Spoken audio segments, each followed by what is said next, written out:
Really, it should be better.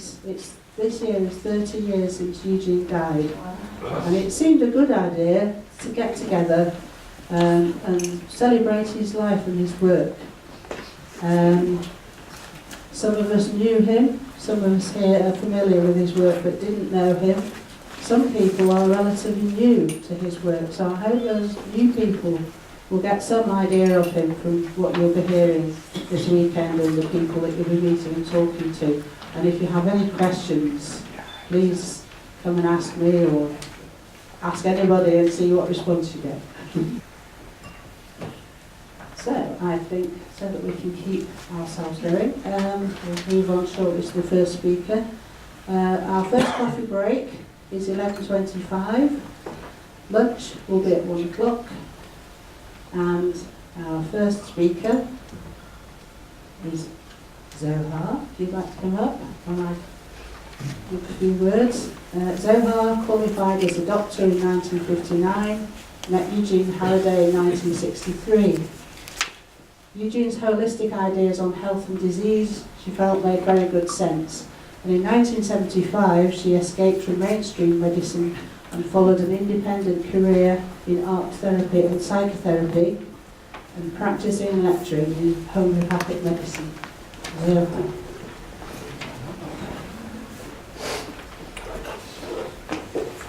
First of all, can you hear me? Yes. Oh, isn't that good? How's the sound system for you? Good. Us with hearing aids. I'll consult my hearing aid consultant. The sound system is satisfactory. Hello. How are you? Very well, thank you. Please smile. Very well, thank you. Is it true? Yes. Yes? Well, if you were to put your health on a scale from 0 to 100, where 0 is, like, well, not quite there, and 100 is the best you could possibly be, would you still say, very well, thank you? Or what sort of percentage would you be? You don't have to say that, but just think to yourself, am I 50-50-ish, or 96, 97%? About 35. I still say very well, thank you. Good, thank you, Margaret. So, but let's also say, how many of us have got a bit of something? A bit of backache, a bit of a cold, don't bother to answer. I'm just looking at how true this answer is. Very well, thank you. You know, it's so standard, isn't it? Well, in just a minute, let me work out how I'm going to do this. Right. Look at that. Can you read it from the back? Yes. I can't do anything about it if you can't. The World Health Organization in 1948 made a definition of health, and they said health is a state of complete physical, mental and social well-being for all people, not just the absence of disease and infirmity. And they went on to expand that to safe drinking water, adequate sanitation, safe food, adequate nutrition and housing, healthy working and environmental conditions, health-related education and information, and gender equality. I had a quote some years ago, which I'm very fond of, which says that after a year or two, the World Health Organization changed their goal to absence of symptoms for a fortnight. But unfortunately, I can't find the reference to that, so I'm not going to give it to you. But the World Health Organization Charter was a very important statement in 1948 from the Western world to the third world countries, where diseases like cholera and typhoid and measles and smallpox were endemic. And if we read an article on health now in any magazine or newspaper, it will start off with recommendations for diet and exercise and lifestyle and so on. And it might look a bit at what our stress factors are. Eugene's definition of health goes way beyond these ideas and looks much more focusedly at our inner health, our psychological and our spiritual well-being, our relationship with ourselves, with others and with our world. And that's what we'll look at today. So I'm sure others will also tell you, you start off with dictionary work. Eugene recommended using a good universal English dictionary, one that gives the roots from which words have originated. And I have Wilde's, and I'm sure he would have used online dictionaries as well if they'd been available. So in Wilde's, health is a state of bodily, mental and physical well-being, a state of moral and spiritual soundness. And the root is from the Old Higher German Heide, which is a condition of mind and body in which all parts perform their functions easily, satisfactorily, freedom from disease. And from that same root we get the related words whole, heal, hale, healthy, holy, all meaning complete, sound, whole. And that's mentally, physically and spiritually. So by contrast, what's disease? Dis-ease.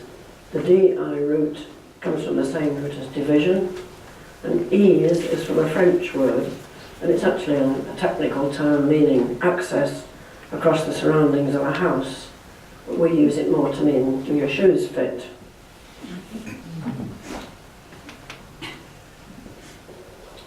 So Eugene's quest for health is based on what he called a three-part man. And this is very basic Eugene stuff, which a lot of you will know very well. We have a head, centre of ideas, rationality, thoughts. We have a chest whose functions of breathing and heartbeat are affected by the emotions and by our sensitive feeling awareness. And a belly, he called the land of Tum, the centre of the will, the appetite, and of creativity. We're all different in degree. For each of us, the stress on each level is different. Some of us are much more head-centred, others have a more developed sensitive feeling awareness, and some tend to be belly men or women. So the head calculates images and studies the shape and form and pattern of an object or an idea and its consequences rationally. The heart area has two different functions, and it's important not to confuse them. Firstly, our emotions, which the word implies movement. They relate to our past experience, things which we've made our own and feel are important to us, or which have caused us distress in the past. And then secondly, our sensitive feeling awareness of a situation and its relation to other situations, which is immediate, not in itself emotional, but something which we recognise as a true observation of present reality. The belly zone, Eugene said, is all action, or it's asleep. Initiative is that which starts the action, and persistence and drive are needed to bring it to fruition. And it's also, of course, the centre of creativity. So when we get conflict in our chest area, it often occurs because our head, our centre of ideas, is telling us one thing. You ought to go and do so and so. And our gut function, or our wants and desires, say do something else. So you get a no force coming down from the head, pushing up against a yes force. And in the middle, where two forces meet, there's always a spin. Perhaps we want to do something seriously badly, and our rational mind says no, not a good idea, and then, well, maybe if, and the same turbulence sets up. So, quote from Eugene. Just a minute, my voice is not going to last very well, is it?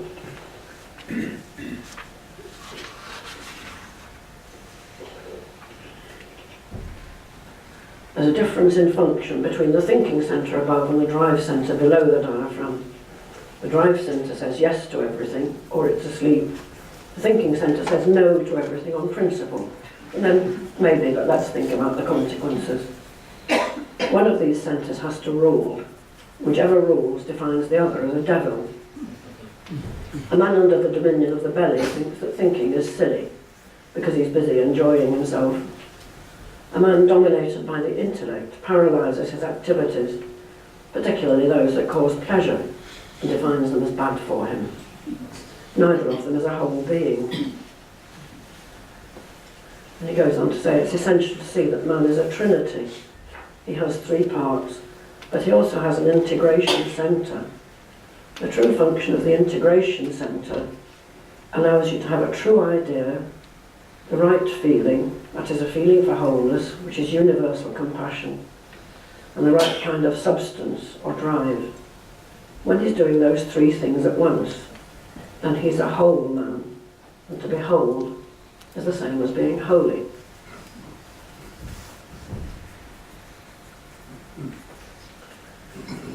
So Eugene further subdivided our parts. He recognised that we as mere humans, with our finite minds, cannot grasp wholeness. So to understand anything, we have to break it into parts. So he further subdivided us by relating them to the traditional roles of male and female, which are built into our protoplasm from the earliest days of civilization as hunter-gatherers, and are being transcended in this 21st century of sexual equality. But they can only be transcended because we all have in us the qualities of maleness and femaleness. We all have both male and female ancestors. So when we talk here about maleness and femaleness, we are not referring to men and women, but to all members of the human race equally. And I have not got my bulletproof vest on, so please don't shoot me for saying that something is male, not female.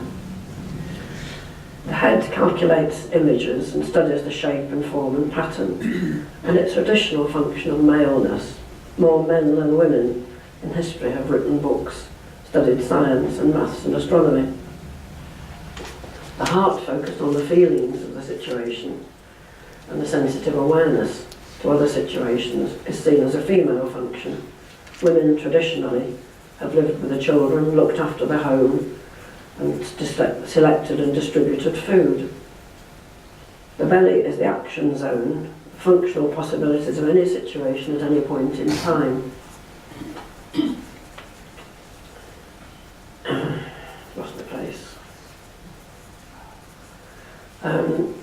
The creative centre, interestingly, has 2 separate halves to it, one male and one female. If you think of the male function as that which is the initiative of a situation, that which plants the seed, as in pregnancy, the female function then is to hold on to that seed and persist in working with it and to bring it to fruition, 11 months of work, and then a bit more afterwards.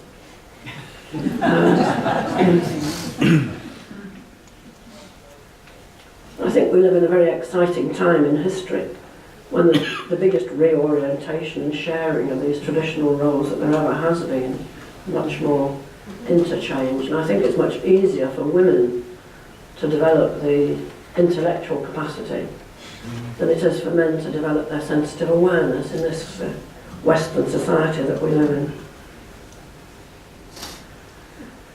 So this is a bit of Eugene. He was a great joker. He was talking about how disharmony, the origin of how disharmony causes tension and disease. So he's looking here at the division of a cell. If we imagine that's an ovum just dividing into its first 2 cells, the nucleus divides, its 2 nuclei migrate to opposite poles of the cell. And in the ovum, one end is going to develop into the head centre and the other into the belly. And then he says they sit vibrating and sending messages to each other until eventually they build a wall between them, which becomes the diaphragm, where we feel all our inner conflicts, fears, frustrations and anger. And in a transcribed translation, a conversation from Tanny Garth, and looking at the coordination of function essential for health, he says, disease is a breakdown of your own rotten governmental system. If you have been a bad governor through ignorance, instead of taking orders from your nervous system about how to conduct their division, the cells will steal nourishment from your blood system and form an internal revolutionary group. So he looked at every pain and injury and disease, every symptom, as an opportunity for self-education and discovery. We can learn to look at every change in the body as a symbolic representation of a perhaps previously unrecognised imbalance on a psychological or spiritual level. Disease of a part, he said, is caused by damage to the function of the part. You can see when you make a fist, you're starving the knuckles of blood. And if you held on to that for a day, half a day even, your skin there would become quite fragile and you would easily knock it and cause infection there. But if you think that tension, when you feel tension in your belly, which isn't uncommon, you are actually creating contraction of muscles and starvation of blood supply to parts. I'm sure that subject will come up again in later talks. I'm not going to develop it now. But these are not new ideas.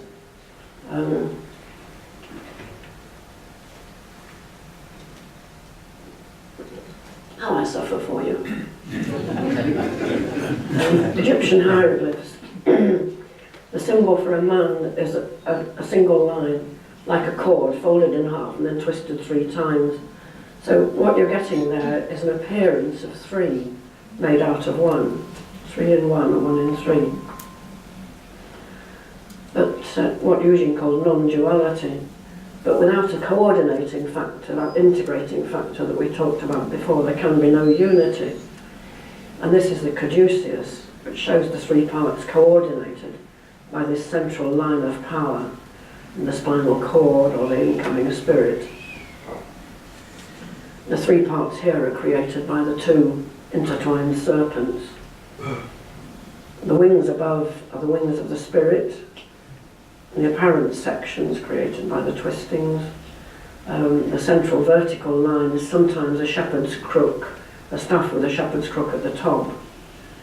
But the wings are also seen as the wings of Mercury, the god of communication. The caduceus is a very interesting symbol. It's a whole talk on its own. It was adopted by the British Medical Association in the 1840s as a symbol of medicine. But it was also used on the side of the post office vans, and those of you who are old enough might remember it, so like 1960. But the earliest version of that is simply a rod and a serpent, and that goes back to the Egyptian pantheon as well, with the god Asclepius, who was the god of healing. So even at that time, that symbol of the straight line and the wavy line were to do with healing and wholeness. The rod, of course, is the male function, and the sword arm, the direct route to achieve your goal. And the serpent is the roundabout course, the sensitive feeling awareness course, which is more female. The shedding of the skin of the snake is associated with renewal, and the movements of the snake with the flow of life. And if we go back to Exodus, Aaron claimed power by his ability to change his rod into a serpent. That means the freedom to change from direct action to more roundabout, sensitive feeling awareness at will and back again. So we're all both male and female, and both have their proper use in different situations. And Eugene looked at maleness and femaleness in many, many different ways. And as he said, all that's been written has been written by man, however inspired. So it is written through that 3-part structure. So this is modern psychological jargon, this cognition, conation, affection. Jung is conscious, subconscious, unconscious. Freud says ego, superego and id. And Eugene also related them to Christian philosophy of Father, Son and Holy Ghost. So, another look at Eugene in a bit more detail. He wrote 3 essays called Health and Spiritual Freedom, which are published in a book called Essays. I don't know if we've got it here. And in these he sets out the need for spiritual integrity and the quest for health. These essays are very nice reading. They were first written for the parish magazine of St Michael's in Northern Moor, where Reverend Michael Graham was the minister. And the many essays written for this magazine were written for a church-going public in a high unemployment park council housing estate. So they're written clearly and simply, and they're based on Christian symbology. And the truths are as relevant today. And part 1 is called Blinder with Science. And by blinding with science, Eugene means the confusion that can arise when we attempt to create certainty to prove matters of faith and belief by science. As he says, this easily becomes an intellectual proposition, not based on universal truth, and loses its point. The motive for this kind of proof, Eugene suggests, is our basic human need to feel secure, and it's fed by the ambition of others to appear powerful and controlling. Some men even try to prove with science that there is no God. They shall be nameless.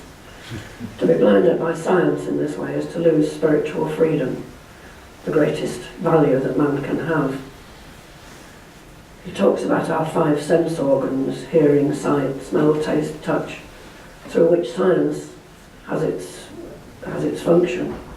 And he describes these as 5 kinds of ignorance. He puts them on the hand as a mnemonic: sight, hearing, smell, taste, touch. But he says these are only points of knowledge. And in between all these points, we have vast areas which belong to the subtle realm. And they're to do with human values and spiritual truths, which are not provable by science. Science, he says, is a servant to the evolution of man and should not be the master. Just a minute, let's come back to the bottom of that one. We are not machines, he says. We are free beings with the Spirit of God in us. We must never allow any man, in the name of science, to blind us to this fact. So part 2 of these 3 essays is called We Must Choose. In health, he says, we are not puppets. The inner force of spirit protects us from the attacks of the external world. It is our choice how we use this force. Life is not built on negativity. To be positive to life is to say yes to all that comes our way. Pleasures, pains, joys and sorrows, likes and dislikes, with equal measure. Our biggest danger, he says, is self-pity. The ideas and feelings we have change our body chemistry. Negative ideas create toxic chemistry. We have to live with the consequences of ill health. Affirmation of sorrow and suffering allow us to grow into full realization of our being and its responsibility, and so to learn compassion. Only by positivity can we learn compassion. We have the freedom to choose. Quite hard medicine, isn't it? This? Part 3, Eugene starts with moodiness. In a black mood, he says, we often because something has not gone the way we want, we are closed to the input of spirit, and we forget that we have freedom to choose. Does anybody know about moods? None of us know those, do we? Eugene was very much against the words must, should and ought. He said they represent our tendency and our training to do what others have taught us to do and shown us by example, whether we like it or not. And that if we do something we don't like, we'll always tend to do it with a bit of resentment, a bit of negative feeling. So he suggests that if we find ourselves thinking or saying, I ought to do something, we try and use the word will in the sentence and see how it feels to say, I will, or indeed, I will not do that thing. Try them both. It's always useful to find out what you'd feel like if you didn't do it. It's too easy to let our moods dictate our behaviour. We can find ourselves standing on the cusp of inner light and inner darkness, and in danger of falling into what can seem to be the easier path of the pit of despair. Eugene describes this as self-hypnosis.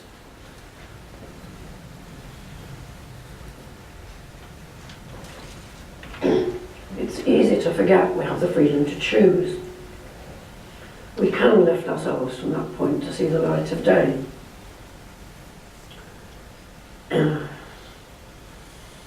have done that, or lost my place again. Nobody can make us sad or happy or angry or upset. It's so easy to say to people, you have made me angry, you have made me upset. Nobody but you can make you angry or upset. It's quite easy to decide not to bother to be angry or upset, whatever somebody says.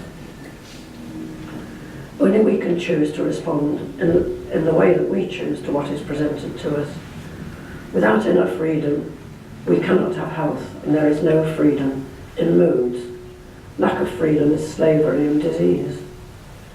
So free means not under compulsion, and dome is an Old English word for judgment. So freedom means the state in which non-compelled judgment is made, the state in which we can determine our own actions by our own will. In his book Reflexive Self-Consciousness, he suggests that we free ourselves from the tyranny of reactivity. We can rise above the level of conditioned reflexes and emotional blockages to become one with our essential self. Freedom is ours. The Spirit of God in man is free. So consciousness of that three-part man, our ability to think clearly, to feel sensitively into situations which our ideas can create, to fully embody the willed action resulting from those ideas, is a healthy life. To follow our true sensitive awareness, not overridden by emotion.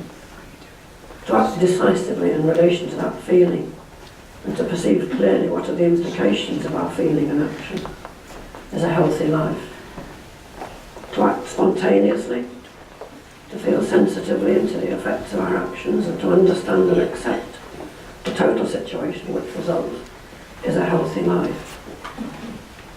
And just to finish by quoting Eugene from part 3 of Health and Spiritual Freedom, any attempt to enslave us to the will of another would arouse a reaction in us to assert our freedom. Freedom is ours. Behind all our moods and self-indulgences and self-induced darkness there is the light of spirit. We have but to accept this fact, affirm it, turn ourselves towards the light, and we will feel God's Spirit illuminating our souls. Where there is unfreedom in our bodies, there is disease. The Spirit of God in man is free, eternally and absolutely. God wishes us freely to take his gifts, not as slaves under compulsion. God's Spirit is the ground of freedom and truth. Thank you.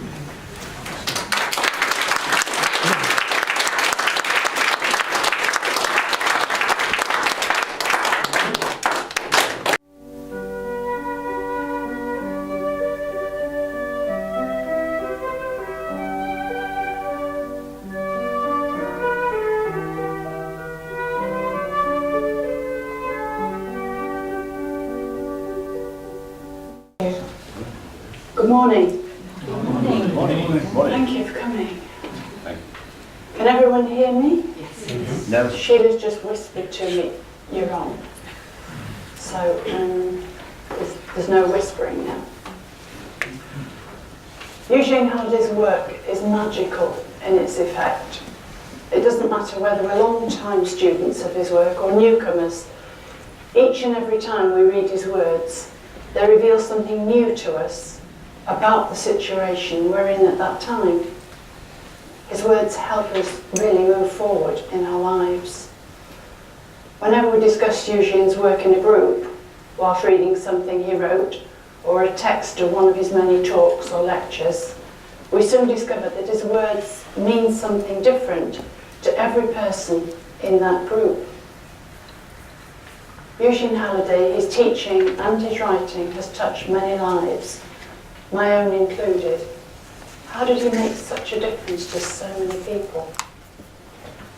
The answer may be found in these words of his, which are now the foreword to contributions from a potential corpse.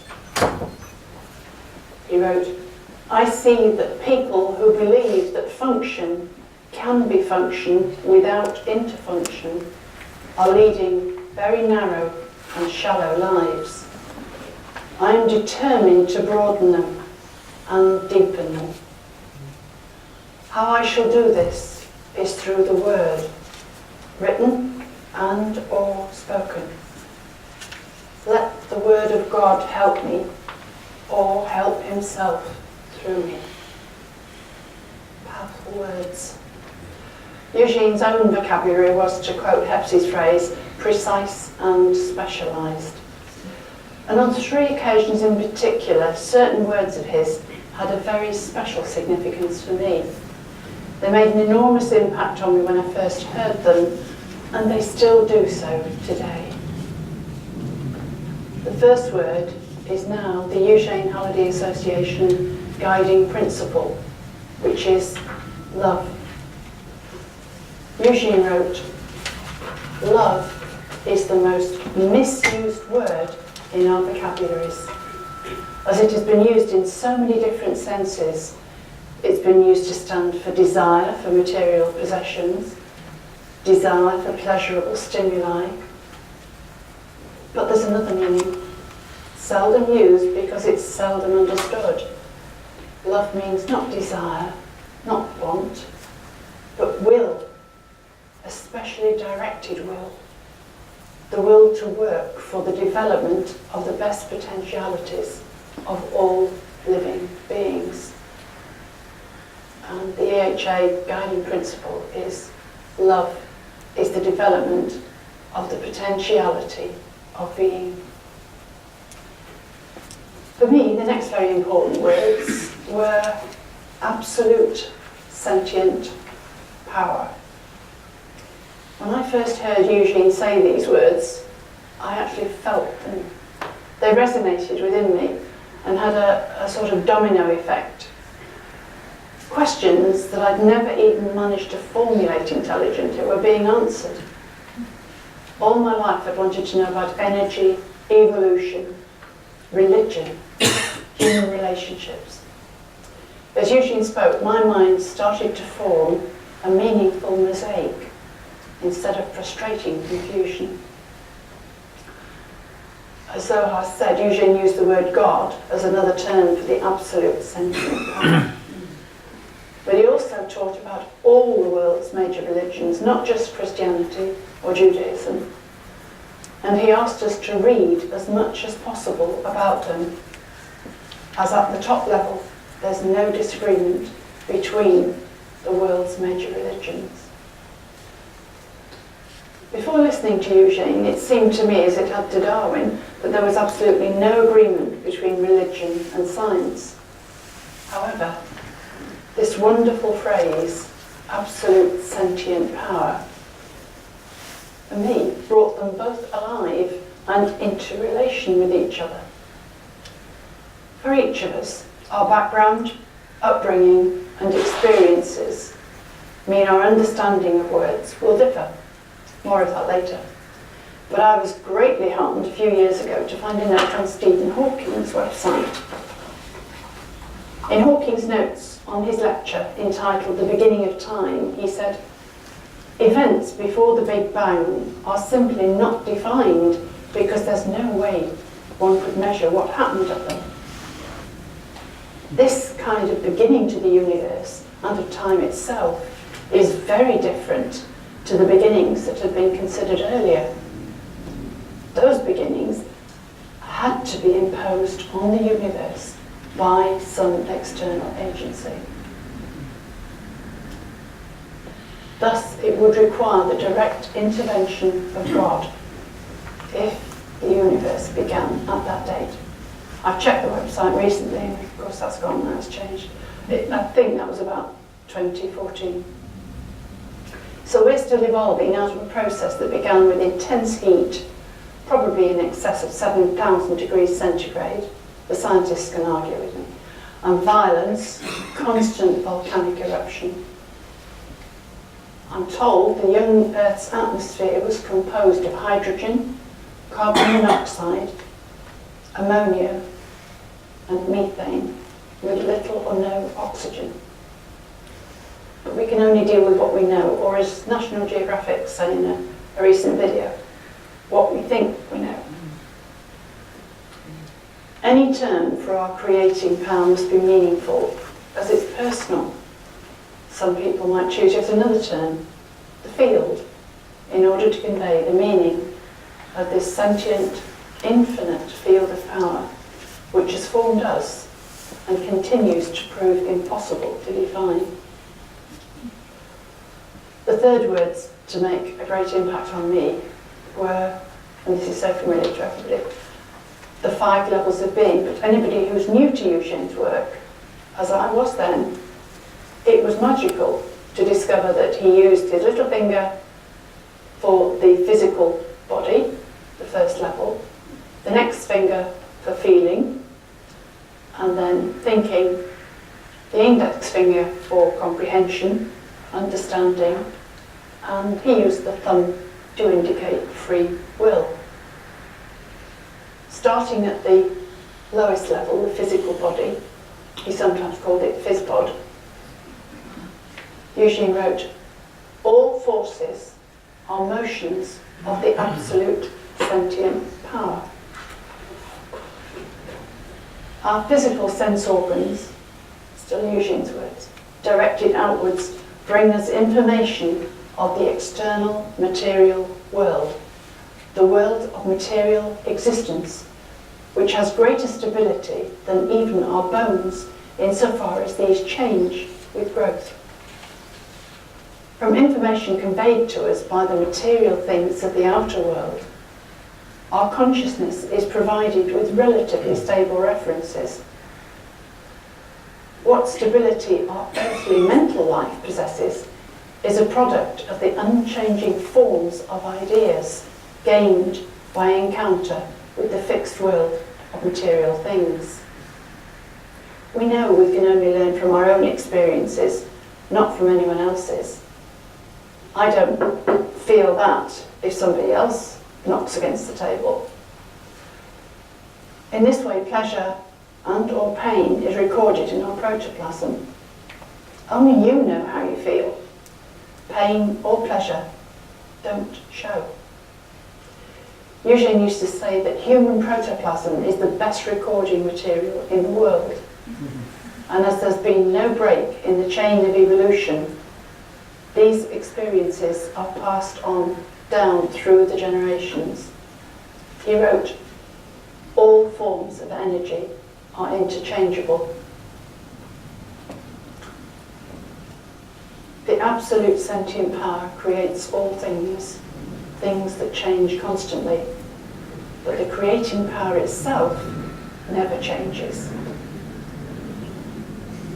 Going up to the second level, the feeling level, Eugene wrote, having accepted that feeling sensitivity is the basis of all knowledge and that it has degrees of refinedness or coarseness, we can see that at the very lowest level of existence, that of the mineral world, a stone has the least degree of sensitivity, a plant a degree more, an animal more still, and a well-developed human being still more, especially in the realm of higher mental activity.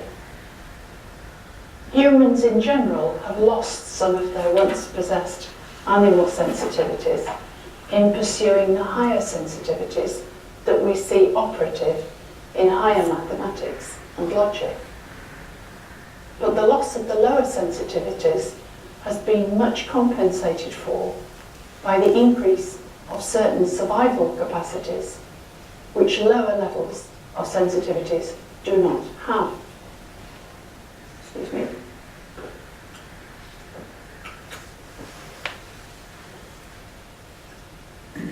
Eugene's teaching on power, its omnipotence, its omniscience, and its omnipresence, explains how we could be sensitively aware of what is happening in another place, or has happened in another time. Most of us have consciously suppressed this level of sensitive awareness in order to survive. Historically, those discovered in activities inexplicable to materialists were ruthlessly persecuted. So the third level, thinking, Eugene wrote, when we think, we are examining things in our mind. The word think and thing are closely related. When we get an image of a thing in our mind, we have a think about it. This think we call an idea. An idea is a mental image of a thing. Idea means shape or form. My own realisation that we are both within and part of the creation of the absolute sentient power was life-changing. In Eugene's words, the true dignity of man lies in his capacity for free choice. Whenever we choose a particular course of action, we lay down in our nervous system a pathway along which we send nervous energy as a series of electrical impulses. Each time we choose the same pathway, we make it easier for the electrical impulses to travel along it. The increasing ease of travel of the impulses makes it less and less necessary for us to pay conscious attention to the particular action that results from our choice. This is how habitual action patterns become established. Many people are so used to such mechanical interchanges or words that they resent strongly if anyone requires them to pay conscious attention to what is under discussion. Our flesh dislikes pain, still Eugene's writing, and our minds tend to avoid the memory of it. Where thinking of some situation or events presents us with unpleasant feelings, we tend to divert our thought from it. And he goes on to say, human beings are persons, that is, essentially intelligent beings with consciousness and feeling and will, all of which are involved in their responses to each other and to the things of the world in which they live and move. These three functions, so similar in all of us, register in our beings the differences of the environments in which we live and develop. In order that our experiences should be identical in all respects, we should have to see the same things from the same viewpoints and in the same order throughout our whole lives, which is obviously impossible. As the basis of our thinking is in the experiences we undergo in life, if our experiences differ, which they must, then the content of our thinking must differ also.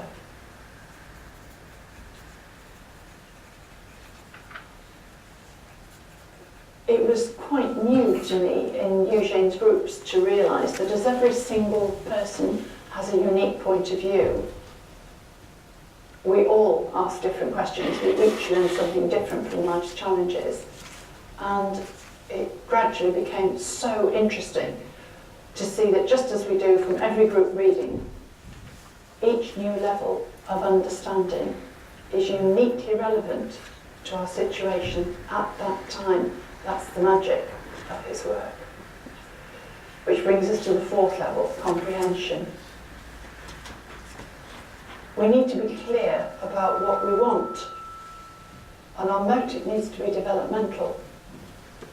Understanding this means a greater probability of attainment. We don't always get what we want, of course. We will get what we need.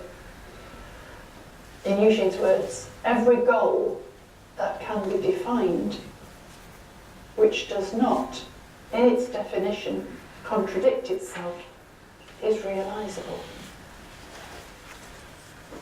So, we have to learn that working towards a positive goal means changing whatever in our lives needs changing, and is within our power to change, and accepting and affirming that which we are unable to change. So I just talked about affirmation. The name Jesus means affirmation saves. So one of the first questions that arose for me was understanding that sentient power created us, prompted me to ask, what use is the increased self-awareness then? I found the answer, of course, in Eugene's writing. He wrote, it increases the probability of survival, not only in the physical world, but in the spiritual world also. That's worth having. Nowadays, we have more information than ever before, thanks to the internet. And archaeologists are making exciting finds that challenge previous beliefs in how the Earth was populated. It seems impossible not to be interested in our own origins. We are, after all, formed out of carbon. Carbon that originated in what we inaccurately call space. We're formed out of stardust. During a talk entitled Evolution, Eugene said, "In all the great religions, the fundamental idea, pre-Christian idea, was that all the stars are intelligent forces and that they come to the Earth and involve themselves in forms on Earth."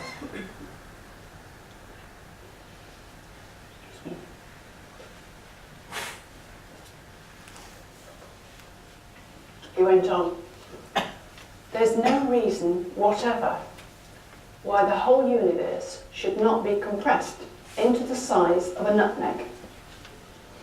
Even physical scientists are aware that owing to the tremendous amount of space there is in the universe, if all the entities within that space, electrons, protons, neutrons and so on, were to be pushed together so that the spaces that we know are there were no longer there, we could actually crush the whole universe into the size of a tennis ball.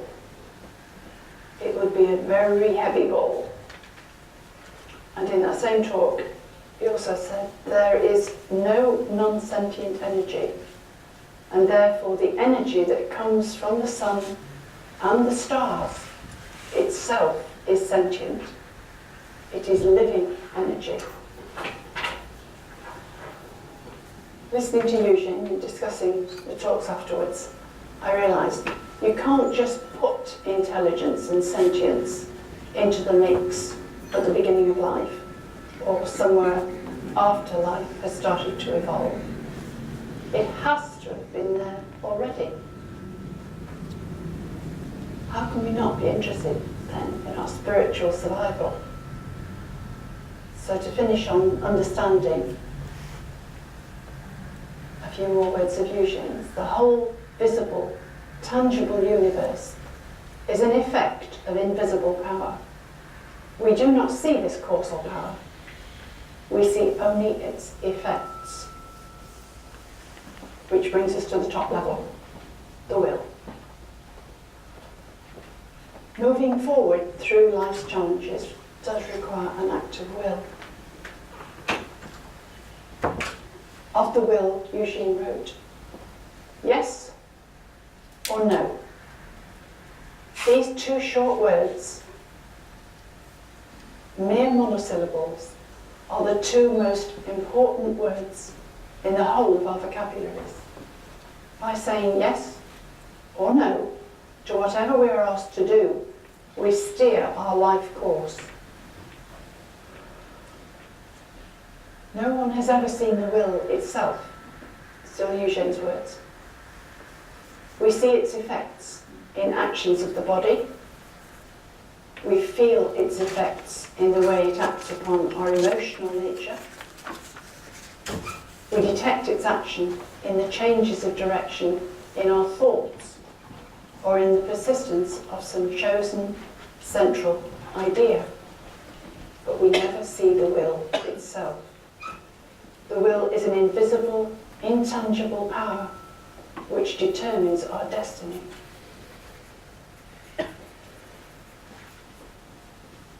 Eugene explained clearly for me that anxiety is caused by allowing a new idea to take hold of our consciousness before we let go of the old idea, thus creating a conflict in the will. When we're clear about what we want and we work towards that goal, as Zohar has explained, there is harmony then in body and mind. And that means staying in the moment, enjoying whatever we're doing in that moment, making it the most important thing in life in that moment. So if the Absolute's purpose is to create. That means constant movement, change, development. That's life. Eugene wrote, life is a function of love. Life is love embodied and praising all things worthy of actualization. Love is the working or the development of the potentialities of non-being into being.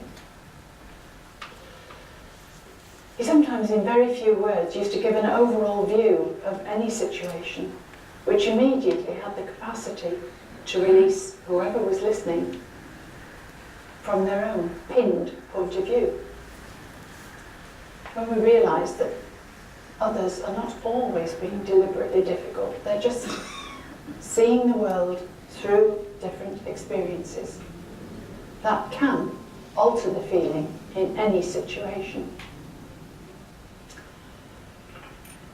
In those, we've only got a few minutes each, and it's impossible to state the enormous effect that Eugene Halliday's work can have on anybody's life in just a few minutes. But you'll probably get a flavour over the 2 days. I personally will be eternally thankful for all that I've learned and continue to learn from Eugene, his teaching, and all those who continue his work today. That's you. Thank you.